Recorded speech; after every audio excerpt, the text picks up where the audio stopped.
Fala, meus amigos! Show de bola? Tudo certo com vocês? Vamos para mais uma aula aí. Hoje, aula de migrações na Ásia e na Oceania. É um assunto muito interessante, bem atual e é praticamente uma aula de atualidades aí, principalmente quando a gente for falar aí de migrações na Ásia, beleza? Preste atenção, porque são assuntos que muitos envolvem conflitos internos em alguns países ou conflitos por poder externo entre alguns países ali. Então vocês têm que prestar muita atenção, principalmente na origem desses conflitos, ou tentar entender o contexto desses conflitos, que vai impulsionar ali uma onda de migrações muito grande na Ásia. Então não é apenas entender o deslocamento, a população está saindo daqui para ali. Não, é entender o que está motivando essa migração. Beleza? E é basicamente isso que a gente vai ver na aula de hoje. É uma aula muito interessante, bem maneira. E eu quero que vocês prestem muita atenção. Der para fazer um resuminho aí, vocês fazem. Marca o livro, beleza? Tudo certo? Vamos começar então. Pega o livro, lá na página 54. Então, como a gente já falou até quando a gente iniciou os assuntos de imigração, é falar que a Ásia é o continente que mais abriga migrantes, praticamente 80 milhões. Praticamente o maior número de refugiados são asiáticos, principalmente de dois países na Ásia que são, né, muito famosos aqui, que é o Afeganistão e a Síria, que vive basicamente de conflitos internos. Então a gente vai falar dos conflitos internos no Afeganistão e dos conflitos na Síria, para a gente tentar entender, já que é o país, os dois maiores países que dispersam refugiados pelo mundo, beleza? Os principais destinos dos migrantes que saem da Ásia vão principalmente para a América do Norte, para a Oceania e para a Europa. Para a Europa a gente já viu semana passada, né, que recebe muitos desses migrantes da Síria. Eu até falei que ia explicar melhor nessa aula por que que muitos migrantes saem da Síria, mas o destino deles é a Europa. A gente viu semana passada, na última aula, e que essa questão envolve a questão da xenofobia lá, uma questão de dificuldade de se adaptar num outro país, num outro continente. Muitos refugiados ficam em campos de refugiados, tem que receber ajuda da ONU, né? Tem muito refugiado na Síria, inclusive no Brasil também, tá? Depois, se vocês quiserem, eu deixo um link aí para vocês assistirem algumas reportagens de refugiados sírios que vêm para cá. Show? Mas então é importante a gente entender isso, né? Que um dos fluxos desses migrantes vão exatamente aqui para a América do Norte e para a Europa. Esses refugiados ou migrantes internacionais que vão para outros continentes. Mas nós temos um fluxo muito interessante também dentro da Ásia, que são os migrantes internos dentro da própria Ásia, que são pessoas que vão diretamente para o Extremo Oriente. Quando a gente fala de Extremo Oriente, a gente está falando dessa região aqui, ó, principalmente onde vai estar os países mais desenvolvidos da Ásia: Japão, Coreia do Sul, China. Beleza? Então você tem uma grande parte de pessoas que saem dos países mais pobres, principalmente aqui do Sudeste Asiático, né? Que vão vir para esses países. Ou você tem uma grande parte da população que também vai para o Oriente Médio, beleza? Que vai vir, ó, daqui, principalmente dessas regiões, para a Arábia Saudita, para esses países do Oriente Médio. Você vai falar, mas professor, que doideira, o Oriente Médio é uma região com muitos conflitos, muitas pessoas saem do Oriente Médio. Sim, é verdade, muita gente sai do Oriente Médio, mas muita gente vai para lá também, porque a gente vai ver que o Oriente Médio é das partes do mundo com o maior número de petróleo, né? Das maiores reservas de petróleo. Então isso atrai muita gente também para trabalhar próximo ali das questões da extração do petróleo, mas também algumas cidades que vão crescendo, então demanda de gente para trabalhar na construção civil. Então muitas pessoas também migram para o Oriente Médio, atraídas aí pela essa questão do petróleo. Então, para a gente ver como que é complexa essa questão das migrações na Ásia. Muitos vão embora e muitos vão se deslocar propriamente dentro da própria Ásia. Beleza? Continuando. Um tipo de migração bem interessante que está aí na página 55 é o que a gente vai chamar de migração de cérebro. Que isso? Ou fuga de cérebro, tá? de repente até mais conhecido como fuga de cérebro do que migração de cérebro. Que isso? Na verdade, significa, né, é uma expressão que se refere às migrações de pessoas, está aí no primeiro parágrafo, né, com formação acadêmica e elevado conhecimento. Então veja bem, é um tipo de migração que as pessoas ela possuem formação acadêmica e um elevado tipo de conhecimento, elevado. Ou seja, é uma migração de mão de obra especializada para países que oferecem comparativamente melhores condições de vida e trabalho. Aqui a gente está falando de um tipo de migração não de mão de obra barata, não de mão de obra de pessoas que vai aceitar qualquer tipo de serviço, que vai trabalhar no serviço de limpeza, por exemplo, ou na construção civil. Não que esses empregos não tenham dignidade, mas são serviços que não exigem uma qualificação. Então, as pessoas vão, nesse tipo de migração, estudar no seu país de origem, elas estudam, e depois elas vão para outros países mais desenvolvidos para buscar um serviço melhor. Beleza? Então, né, na Ásia, esse tipo de migração ocorre principalmente em direção à América do Norte e Europa. Você tem os asiáticos que vão estudar nos seus países, depois eles vão para a América do Norte, Estados Unidos, para a Europa, mas também para países de dentro do próprio continente, que seriam para os países mais desenvolvidos, para o Japão, para a Coreia do Sul, até mesmo para a China, para as empresas de tecnologia da China. A Índia e Filipinas são exemplos de países em que há expressiva perda de mão de obra qualificada. A Índia é um dos países que mais importam, mais exportam engenheiros e mão de obra qualificada no mundo. Uma loucura, né? Você tem aí, ó, a Índia é o campeã, né? O país campeão em número de engenheiros formados por ano, cerca de 600 mil. E tem mais estudantes graduados em matemática e ciências que Estados Unidos e Japão. Claro, isso também está muito ligado aí ao número de habitantes que a Índia tem. Você tem mais de 1 bilhão e 300 milhões de habitantes. Então, proporcionalmente, né, você vai ter mais pessoas formadas na Índia. Mas chama atenção pela quantidade. Então, muitos indianos formados em engenharia ou formados em matemática, já que eles têm uma habilidade maior para ciências exatas, eles, né, muitos deles vão se deslocar aí para uma área lá nos Estados Unidos conhecida como Vale do Silício, onde já tem aí, ó, mais de 30 mil indianos empregados. O Vale do Silício é uma região dos Estados Unidos conhecida pelo desenvolvimento de alta tecnologia. É lá no Vale do Silício que estão empresas como Google, Microsoft, Yahoo e várias outras de tecnologia. Então, os Estados Unidos, meio que ele se beneficia dessa mão de obra qualificada. Existe dois lados, né, dessa questão da migração de cérebro. Porque ele é ruim para o país que exporta. Então, por exemplo, a Índia. Esse indiano estudou, usufruiu do sistema de educação da Índia, se formou, né, e não está contribuindo para a qualificação ou para a mão de obra qualificada do seu país. Ele foi para outro. E, por outro lado, o país que recebe, ele é beneficiado, porque ele não formou esse cidadão, ele não formou esse trabalhador. Esses 30 mil que estão nos Estados Unidos não usufruíram do sistema de educação dos Estados Unidos. Eles usufruíram do sistema de educação da Índia e foram trabalhar nos Estados Unidos. Então, o que esses países tentam fazer, né? Se a gente continuar aqui lendo, ó, por conta disso, governos de ambos os países estão intensificando investimentos internos para que essa situação, né, para evitar que essa situação acentue. Eu risquei aqui em cima, mas dá para acompanhar no livro de vocês aí, né? Que esses governos, na verdade, de Índia e de China, estão tentando investir mais nos seus países, fazendo investimentos internos para não deixar com que isso aconteça, porque acaba sendo ruim para os seus países. Então, esse tipo de migração a gente vai chamar de migração de cérebro, mão de obra qualificada. Mas existe um outro tipo de migração que é de mão de obra não qualificada, beleza?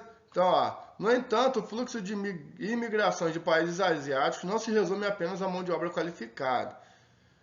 Muitos países exportam força de trabalho pouco qualificada em setores que demandam tarefas de baixa qualificação, em alguns casos atividades insalubres. Atividades insalubres são aquelas que podem causar danos ou risco à saúde. Trabalho pesado, trabalho que envolva algum perigo, né? Que você tenha que inalar algum tipo de agente químico, ou aqueles serviços que geram perigo para a saúde do trabalhador. Esses migrantes, né, de mão de obra pouco qualificada, geralmente vão sair ali do Sudeste Asiático, como eu estava mostrando para vocês, Bangladesh, Camboja, Indonésia, Laos, Nepal, Sri Lanka e muitos outros, e vão para países como países mais ricos, mais desenvolvidos, como o Japão, ou até mesmo países como a Arábia Saudita, Emirados Árabes, países que demandam aí muitas vezes de mão de obra barata. Beleza? Então existem esses dois tipos de migrações na Ásia, que, né, se referindo aí pelo menos à questão da força de trabalho, a mão de obra. Aí a gente ainda não chegou lá na parte dos conflitos, aqui é um outro tipo de migração. Beleza? Continuando, para começar então vamos ver o conflito na Síria, está lá na página 56. E aí nós vamos com calma, beleza? Vamos com calma, porque o conflito na Síria não é um conflito de tão simples explicação. Envolve muitas questões. Mas vamos lá. Primeiro vamos entender aqui no mapa onde fica a Síria. A Síria é um desses países que se originou não tem nem muito tempo, foi depois aí de alguns impérios que tivemos aí na Ásia, né? E aí é um país que faz vizinho, faz fronteira com a Turquia, faz fronteira com o Iraque, faz fronteira com o Líbano, faz fronteira com a Jordânia, e ele fica ali, né? Tem uma vantagem em relação a alguns outros países ali, que é essa saída aqui para o Mar Mediterrâneo, e depois a gente vai falar disso, mas a gente já falou semana passada, quando a gente se referiu que muitos migrantes que vão para a Europa vão exatamente por ali, né, pelo Mar Mediterrâneo. Vamos tentar entender aqui os conflitos na Síria. Pegando lá, então, os conflitos na Síria envolvem diversas facções na disputa pelo poder, que visam inclusive a derrubada do governo sírio, controlado por Bashar al-Assad desde 2000. Entre os diversos grupos que atuam no país, vai falar do Estado Islâmico, né? Depois a gente vai explicar melhor o Estado Islâmico, que tenta impor aí um califado, que seria um governo teocrático. Mas depois eu vou explicar melhor isso. Antes, vamos tentar ir lá do início, ou pelo menos entender uma parte desse conflito. Para isso você tem que entender aqui uma situação, que é a seguinte.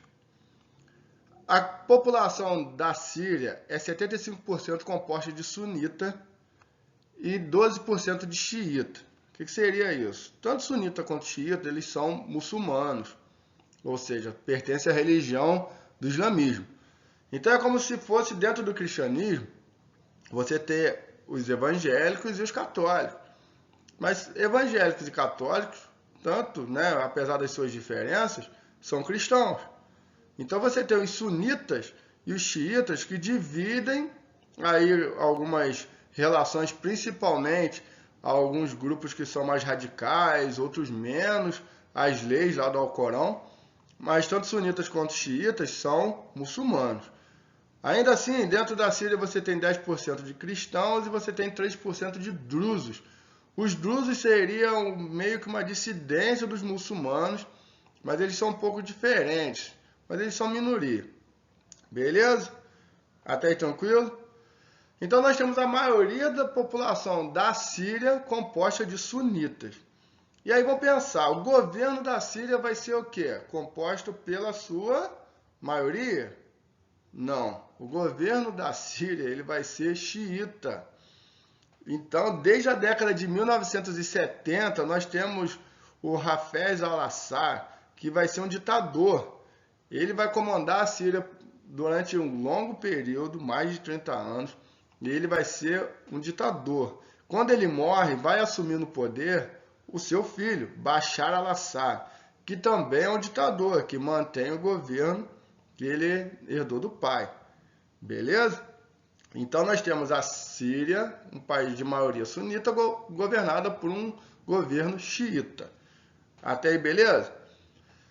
Vamos lembrar aqui, nós vamos ter lá no início da década de 2000, início de 2010, alguns países árabes que vão promover o que a gente vai chamar de Primavera Árabe. Lembra? A gente falou disso ano passado, principalmente quando a gente estudou sobre a África. Alguns países do norte da África, que são árabes, Tunísia, Egito, Líbia, fizeram grandes protestos para retirar do poder alguns governantes que eram ditadores. Você tinha ditadores que estavam anos no governo do Egito, no governo da Tunísia, e essa onda de protesto deu certo. Eles conseguiram tirar o presidente do poder, assumiram e o país se tornou democrático. E essa onda ela começou a se espalhar pelos países árabes. Lembrando que árabe é um povo, né? Um tipo de povo, que apesar de eles terem países diferentes, né? Você ser um árabe da Síria, um árabe do Iraque, um árabe da Arábia Saudita, um árabe da Tunísia, apesar de você ter nacionalidades diferentes, mas eles têm alguma coisa que os une, né? Que é uma questão de nação, uma coisa de ser o mesmo povo. Então essa onda ela foi se espalhando para os demais países árabes e chegou na Síria. A Síria também vai começar um movimento de onda de protesto também para implantar sua Primavera Árabe, para tirar do poder o Bashar al-Assad, que é um ditador. Só que o Bashar al-Assad ele vai resistir a esse protesto. Diferente dos outros países, o Bashar al-Assad ele resiste. Ele manda o seu exército ir para as ruas e começar um conflito direto contra a própria população. E aí você começa uma guerra civil. Você tem uma guerra civil entre povo da Síria contra governo comandado por Bashar al-Assad. Ele é altamente cruel, que mata mesmo as pessoas, que começa aí, né, uma grande onda de bombas, bombardeios, uma parada séria, bizarra. E aí você já começa uma grande onda migratória na Síria, com essa guerra civil entre governo e povo. Só que esse movimento de Primavera Árabe vai ter um ingrediente muito especial aí, que vai ser o quê? Os Estados Unidos. Ele vai entrar na disputa ajudando o povo a se rebelar contra o governo, com a ideia de quê? De democratização da Síria. Os Estados Unidos ele entra, então você tem uma força externa num conflito interno. Olha que coisa. Beleza? Então aí o bicho já está pegando. Guerra de governo contra povo. Isso até hoje, tá? Começou lá por 2010, 2011, mas estamos aí ainda com conflito interno dentro da Síria. Por isso que eu disse que é uma aula bem de atualidade. Só que a Síria não é só isso. Você tem uma outra questão que envolve a Síria. O que é a Síria? Ela está numa posição estratégica dentro da Ásia. Porque a Ásia, principalmente na área aqui do Golfo Pérsico, né, que vai ficar aqui entre a Arábia Saudita, Irã, Iraque, essa área aqui do mar, aqui, né, essa entradinha do mar, aqui dentro, onde está esse pontinho azul, né, ó, bem aqui, é uma área bem cheia de reservas de petróleo, tá? Toda essa área aqui, ó, bem com grande petróleo. A Síria nem tem petróleo, assim, para dizer, né? Só que o que acontece?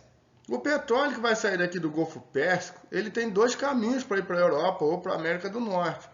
Ou ele vai dar a volta aqui na África toda para chegar na Europa, beleza? Ou ele vai passar aqui por dentro do Mar Vermelho, vai passar pelo Canal de Suez para chegar na Europa, só que aqui no Canal de Suez paga-se uma taxa para atravessar, beleza? E um outro caminho mais viável seria esse petróleo que sai daqui, tá, da Arábia Saudita, do Irã, ele vir exatamente para a Síria, para ele ser... Ou ele vai de gasoduto para a Europa, ou ele pode até mesmo ser exportado aqui pelo porto da Síria, pelo mar Mediterrâneo. Então veja bem, a Síria está numa posição estratégica, porque apesar dela não ter petróleo, ela é passagem do petróleo. Ela torna-se a passagem mais, vamos dizer assim, mais fácil, beleza? E tem um país que vai estar de olho nessa questão toda, que é a Rússia. A Rússia ela vai ajudar o governo principalmente porque ela tem interesse aqui no porto da Síria, porque é aqui no porto da Síria que a Rússia ela vai abastecer os seus navios, tá? Então ela vai, né? Deixa eu só desenhar aqui, ó. Ih, meu navio agora ficou muito feio. Mas beleza. A Rússia ela tem interesse no porto aqui da Síria exatamente para abastecer os seus navios. E ela tem, claro, né, tá de olho também nessa questão do petróleo aí do Oriente Médio, apesar da Rússia ser um grande produtor, mas a principal ideia ali é a questão do porto. E com isso ela vai fazer o quê? Ela vai ajudar o governo de Bashar al-Assad. Ela vai ser a favor. E aí nós vamos ter então agora um conflito interno patrocinado por quem? Por Estados Unidos e por Rússia. A Rússia é a favor do governo e os Estados Unidos contra o governo. Isso aqui lembra o quê? Esse conflito Estados Unidos e Rússia aqui. Lembra uma coisa antiga, resquício lá da Guerra Fria, onde a Rússia fazia parte da União Soviética, que disputava com os Estados Unidos. Então isso é meio que um resquício também disso. Beleza? E você tem um conflito interno ali, então, do povo contra o governo, o povo ajudado pelos Estados Unidos e o governo ajudado pela Rússia. Doideira. Só que também não é só isso. Você tem, no meio disso tudo, no meio de um povo, do povo da Síria, que também vai ficar contra o governo, na verdade ele vai ficar meio que contra todo mundo, vai surgir um grupo terrorista chamado Estado Islâmico. O Estado Islâmico é um grupo terrorista que vai interpretar o Alcorão no que a gente vai chamar de radicalismo, né? Que eles vão chamar de Sharia. E eles vão tentar montar um Estado que seja teocrático. É a questão do califado que estava aí na página de trás aí que a gente estava falando. O que é o califado? Seria um governo teocrático, um governo que vai seguir as regras da religião.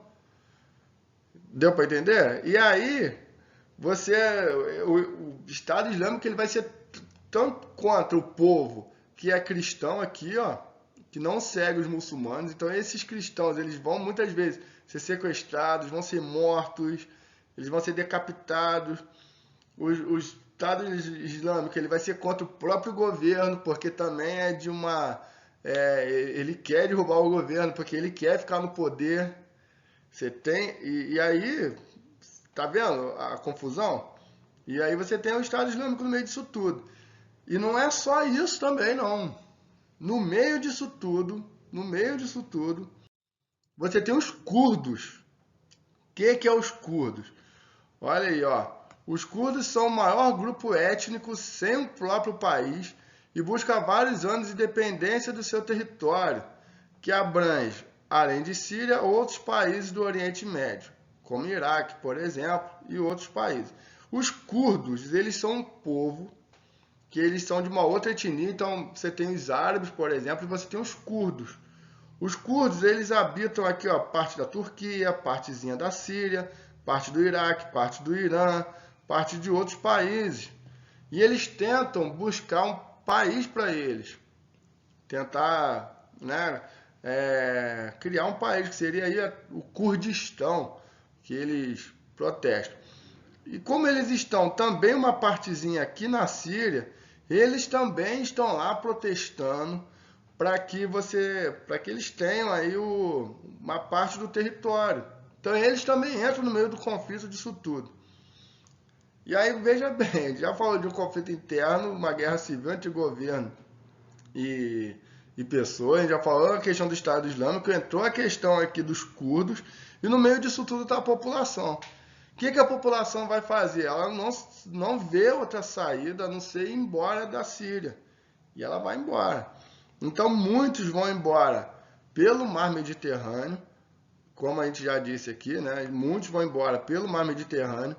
Esses que vão embora no Mar Mediterrâneo geralmente são os que têm mais condições financeiras ou que venderam seus bens, carro, casa, deixaram tudo para trás e vão embora, até porque não é barato ir embora pelo Mar Mediterrâneo. E então você tem ali uma questão que envolve questão de quem tem mais dinheiro. Esses barcos, muitas vezes, esses botes de má qualidade, baixa qualidade, muitos vão virar aí, muitas pessoas morrem nessas travessias. Ou quem não tem dinheiro, muitas vezes vai como? A pé. A pé por onde? Basicamente pela Turquia. Nós temos aqui a Turquia como um dos principais caminhos, né, com que essas pessoas elas vão embora da Síria. E aí você tem mais uma porrada de confusão. Turquia que fecha a fronteira. Recentemente, essa semana, a Turquia alegou que abriu suas fronteiras para os refugiados passarem pela Turquia e ir embora, porque muitos ficam na Turquia mesmo, mas muitos vão embora para outros países da Europa. Só que a Turquia, por muito tempo, ela fechou as fronteiras, ela não deixava mais os sírios passar, mas essa semana ela assume aí que abriu aí as fronteiras para os sírios irem embora, uma matéria muito nova até, né, uma reportagem nova que saiu essa semana. Basicamente porque os soldados da Turquia foram bombardeados, foram mortos pelo governo de Bashar al-Assad. Então Bashar al-Assad, né, o governo sírio, matou alguns soldados da Turquia, e a Turquia, para poder ser contra o governo, abriu as fronteiras para essa galera ir embora. Então isso é uma das coisas que está acontecendo ultimamente. E até ali a questão dos Estados Unidos, que ajudou por muito tempo a questão do povo ali na Síria, da Primavera Árabe, o Donald Trump também não está meio que contrário a isso também, mandou alguns soldados dos Estados Unidos voltarem, mas você tem ali um movimento muito incerto na Síria. Como eu estou dizendo, meio que aula de atualidade, então essas coisas mudam a todo momento, né? Como essa questão da fronteira da Turquia. Se eu desse essa aula mês passado, eu ia falar, pô, a Turquia fechou a fronteira para os sírios irem embora. Mas semana passada já saiu uma notícia, a Turquia abriu a fronteira. Então a gente tem sempre que ficar ligado, né? Então, tem sempre que estar assistindo o jornal, ficar ligado nessas questões que mudam a todo momento, principalmente ali no Oriente Médio. Mas é fato que a Síria, né, sofre com isso tudo. Várias cidades da Síria hoje estão completamente destruídas. Você tem aí cidades totalmente bombardeadas, o povo, né, sem ter para onde ir, cidades inteiras que parece que viraram cidades fantasmas, porque foram bombardeados tanto pela questão do Estado Islâmico, tanto pelo governo da Síria, Bashar al-Assad, e é uma confusão muito grande, né?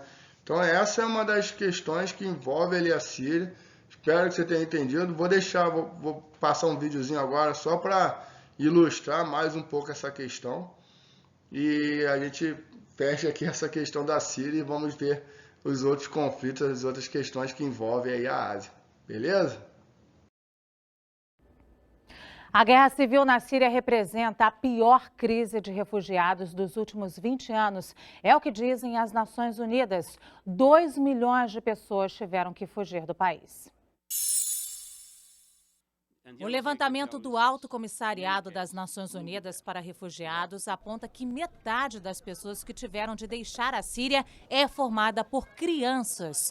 Acampamentos em países vizinhos como Líbano, Jordânia e Turquia são os principais destinos. É a pior crise de refugiados no mundo desde o genocídio de Ruanda em 1994. Os congressos dos Estados Unidos e da França vão discutir nos próximos dias uma ofensiva militar na Síria. Os dois países dizem ter evidências de que o regime do presidente Bashar al-Assad usou armas químicas contra a população, deixando mais de 1.400 mortos. Israel confirmou que hoje, junto com os Estados Unidos, fez testes com mísseis no mar Mediterrâneo, aumentando a tensão no Oriente Médio. Então deu para a gente ver aí, né, essa questão da guerra na Síria, desses conflitos internos na Síria, que é uma questão bem complicada, bem forte, até porque a maioria desses imigrantes, desses refugiados, como a gente viu na reportagem, são crianças, e a vida é muito dura desses refugiados, passam fome, passam frio, muitos até morrem nesse deslocamento. Então é uma questão que envolve não só uma questão de imigração, mas uma questão humanitária muito grande. Beleza, galera? Vendo o próximo conflito aí, né, a próxima onda grande de migrações que tem na Ásia, mas que já foi até mais forte, é uma questão relacionada aí ao Afeganistão. O Afeganistão é um país que faz fronteira ali com o Irã e com o Paquistão, beleza? O Afeganistão é um país que foi comandado por muito tempo por um grupo político conhecido como Talibã. O Talibã é um grupo que ele interpreta muito rígido a questão da lei islâmica, do Alcorão, que a gente vai chamar de Sharia. Basicamente a mesma coisa que o Estado Islâmico, só que agora no outro país, beleza? Na verdade, o Estado Islâmico, que lá da Síria, ele vai ser até vamos dizer assim, um derivado, um grupo que vai ser originado por ex-pessoas aí do grupo do Talibã, da Al-Qaeda, que a gente vai falar daqui a pouco. Mas o que essa Sharia faz, né? O que esse grupo do Talibã ele prega? Que ele restringe acesso de pessoas à cultura ocidental, impõe costumes rígidos aos homens, como por exemplo, a gente vai ver aqui, especialmente para as mulheres. Então o Talibã, quando a gente fala, é um grupo político. Tá? O Talibã não é um grupo terrorista. O Talibã é um grupo político. Eles defendem então esse Estado teocrático, como a gente está falando, baseado na lei islâmica. As mulheres, por exemplo, obrigatoriamente o uso da burca, aquela capa, né? Sem mostrar o rosto. O homem, proibição de fazer a barba. Por isso que muitos homens, quando a gente vai ver do Afeganistão, são barbudos. E você tem aí a censura a filmes, livros, principalmente aí da cultura ocidental. Filmes dos Estados Unidos, filmes de Hollywood, os livros mais ocidentais. Então esse é o Talibã. Dentro do Talibã você tem um surgimento de uma rede terrorista conhecida como Al-Qaeda. E a Al-Qaeda, né, que é uma organização terrorista de fundamentalistas islâmicos, ou seja, que segue o Islã ali à risca, tinha, né, como principal grande líder o Osama Bin Laden. E aí tá ele barbudo aí, né, já que o Talibã não proibiu os homens de fazerem a barba, né? Então todos os integrantes aí da Al-Qaeda. E a Al-Qaeda, ela ficou muito famosa, principalmente em 2001, por ela ter organizado aí um dos maiores atentados mundiais, que foi o atentado ao 11 de setembro nos Estados Unidos, 11 de setembro de 2001, que foi a derrubada aí das Torres Gêmeas. Esse atentado terrorista que houve no Afeganistão, que envolveu aí a questão das Torres Gêmeas, ele foi falado no mundo todo, né? Foi muito falado. E aí, a partir desse atentado, os Estados Unidos ele vai invadir o Afeganistão, principalmente para tentar capturar o Osama Bin Laden. Ele vai ocupar o Afeganistão e nessa ocupação, nessa invasão dos Estados Unidos, nesses conflitos que vai originar com essa ocupação dos Estados Unidos, muitos migrantes, muitas pessoas vão sair do Afeganistão com direção a dois países. Você vai ter aí pelo menos 2,5 milhões de pessoas que vão ir para o Paquistão, que é o país vizinho, e você tem mais de 1.900 refugiados que vão para o Irã. Então você cria uma onda de migrações para os dois países vizinhos, para o Paquistão e para o Irã. Só que isso, né, principalmente depois da captura de Osama Bin Laden, depois da retirada dos militares dos Estados Unidos do Afeganistão, você tem uma população retornando. Você tem aí aproximadamente 1,7 milhão de pessoas que já tenham retornado aí entre 2015 e 2016, que é a data que tem no livro, da retornada dessas pessoas do Afeganistão para o seu país, que estavam lá no Paquistão e que estavam no Irã. Então, de toda forma, esse foi, né, um dos episódios aí que fez com que você tivesse uma grande onda migratória de pessoas saindo do Afeganistão, partindo para os outros dois países, devido a esses conflitos internos, principalmente pós-atentado nos Estados Unidos, quando eles vão lá ocupar o Afeganistão. Beleza? Outro conflito que a gente tem que falar e que é muito interessante, é muito importante a gente entender, é um conflito que vai envolver principalmente aqui a Índia e o Paquistão, beleza? Ah, e o Bangladesh, a gente vai falar também. O que é isso, né?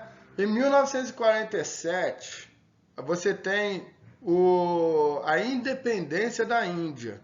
A Índia até então ela era de domínio britânico, colonizada pelos ingleses. E a Índia, em 1947, tem todo um movimento de independência, um movimento até bonito, porque foi um movimento pacífico comandado por Mahatma Gandhi, né, que é muito famoso. E a Índia consegue sua independência. Pós-independência, a região vai ser dividida em 2 países, ou seja, em 2 estados. Um hindu, que vai ser a Índia, ou seja, a Índia, um país de maioria hindu, ou seja, que segue o hinduísmo, e você tem um outro país muçulmano que vai ser o Paquistão, beleza? Nesse movimento de separação vai surgir um terceiro país, que na época era o Paquistão Oriental, mas atualmente é Bangladesh. Então são esses países aqui, né? Você tem o Paquistão aqui mais a noroeste, e você tem a Índia e aqui é o Paquistão, ó, bem nessa áreazinha aqui. Beleza? Show de bola? Entendemos aí a criação desses 2 países. Só que, com a criação desse país, você vai desencadear um grande fluxo migratório, que é de pessoas, os hindus, que vão partir do Paquistão em direção à Índia. Então você imagina que quando criou-se esse país, dividiu ali Paquistão e Índia, quem era hindu vai vir para a Índia, né? Já que a Índia ficou aí como um país para os hindus. E quem era muçulmano que estava na Índia vai fazer o quê? Vai migrar para o Paquistão. Então você tem 2 fluxos migratórios aí, de quem era muçulmano, estava na Índia, migrando para o Paquistão, e quem era hindu, que estava no Paquistão, migrando para a Índia. Beleza? Esse é o fluxo. Só que nesse meio questão aí, vai ter um território, vai ser um grande alvo de disputa, que vai ser uma região chamada Caxemira. A Caxemira é uma região que vai ficar aqui, ó, entre a Índia e o Paquistão e entre a China, como a gente vê ali no outro mapa. E ela vai ser alvo de disputa tanto de paquistaneses quanto por conta de indianos. Por quê? Aí a gente tem que levar em consideração algumas questões, como principalmente a questão hídrica. É aqui na Caxemira que vai se originar, que vai nascer 2 rios muito importantes, tanto para a Índia quanto para o Paquistão. Para o Paquistão vai nascer o rio Hindu na Caxemira, que vai para o Paquistão. E para os indianos, vai nascer também na região da Caxemira, lá nos altos da Cordilheira do Himalaia, o rio Ganges, que vai nascer na região da Caxemira e vai correr para cá. Então veja bem, controlar a Caxemira é também controlar as nascentes dos rios, que servem tanto como fonte hídrica, ou seja, como fonte de água para esses 2 países. Só que para os indianos é ainda mais importante, vamos dizer assim, porque o rio Ganges para a Índia não é só um rio que leva água. Além disso tudo, o rio Ganges ele é um rio sagrado para a Índia. As pessoas tomam banho no rio Ganges, as pessoas têm o rio Ganges como se fosse um deus. E aí, nesse alvo, nessa disputa toda com a Caxemira, por causa principalmente dos recursos hídricos da nascente dos rios, vai se originar aí grandes conflitos. Tá? Então você tem aí grandes conflitos envolvendo Paquistão e Índia, nesse bolo todo aí, depois de todas essas migrações que teve de muçulmanos e hindus. Show de bola? Deu para entender? Migrações na Oceania. Aqui é uma questão mais simples de a gente entender, não envolve conflito, é mais tranquilo, beleza? Na Oceania destaca-se o corredor bilateral entre Austrália e Nova Zelândia. Que isso, né? A migração entre esses países. Quem é de Nova Zelândia vai para a Austrália, quem é da Austrália vai para Nova Zelândia, beleza? Em especial, evidencia o fluxo de neozelandeses em direção à Austrália, embora nos últimos anos tenha se intensificado o movimento contrário. Então esse é o movimento, né? Você tem pessoas de Nova Zelândia indo para a Austrália, que é um movimento até maior, mas você tem também movimento de australiano indo para a Nova Zelândia. Mas a Oceania ela é marcada mesmo pela atração de pessoas. Como a gente pode observar aqui no mapa, a gente tem a Oceania com as setinhas com direção a ela, ou seja, ela é um grande polo de atração, ou seja, destino de população de diversas regiões do planeta. Agora, por que as pessoas vão para a Oceania? Porque lá é um grande fluxo de atração. Aí a gente tem que lembrar das aulas lá de população de Oceania, quando eu disse que tanto Nova Zelândia quanto a Austrália são países o quê? Desenvolvidos. E qual é o fluxo natural de migrações? Ou seja, um dos mais comuns é de pessoas de países subdesenvolvidos, de países pobres, para países desenvolvidos. Então, se Nova Zelândia e Austrália são países desenvolvidos, logo eles são foco de atração, as pessoas tendem a ir para lá, beleza? Só para comparar aqui nesse gráfico, então, a gente vê um aumento aí, né, principalmente de 2000 para 2017, no número de migrantes. Você tinha em 2000 5 milhões de habitantes, em 2017 8 milhões, que significava em cerca de 20% da população da Oceania composta de imigrantes. E quando o assunto é principalmente Austrália e Nova Zelândia, os números são parecidos. Você tem 5 milhões e 8 milhões e cerca de 27% da população desses dois países compostas aí de imigrantes. Se a gente for comparar isso com o Brasil, né, a gente tem a população do Brasil só 3% de imigrantes, a gente vê que o número é muito alto lá em comparação à sua população total. Beleza? Então é basicamente isso. A Oceania recebe uma grande quantidade de pessoas devido ao seu nível de desenvolvimento, assim como a Europa recebe um grande número de imigrantes, assim como os Estados Unidos também.